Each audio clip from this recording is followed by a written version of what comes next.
ఆడుతుంటే నచ్చదోయి దాని పేరు హెల్లో పంగతోట మలుపు కాడ కొంగు పట్టి లాగాడే సందు చూసి సైగే చేసి గోల చేసాడే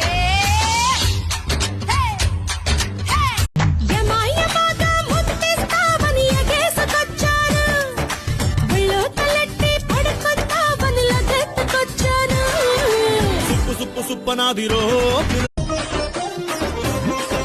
మా శ్రీకాకుళం అరసవిల్లి ఎంతో ఫేమస్, మా మందస పాలకోవా ఇంకా ఫేమస్, మా సారవకోట సుప్పులంటే చాలా ఫేమస్, మా పలాస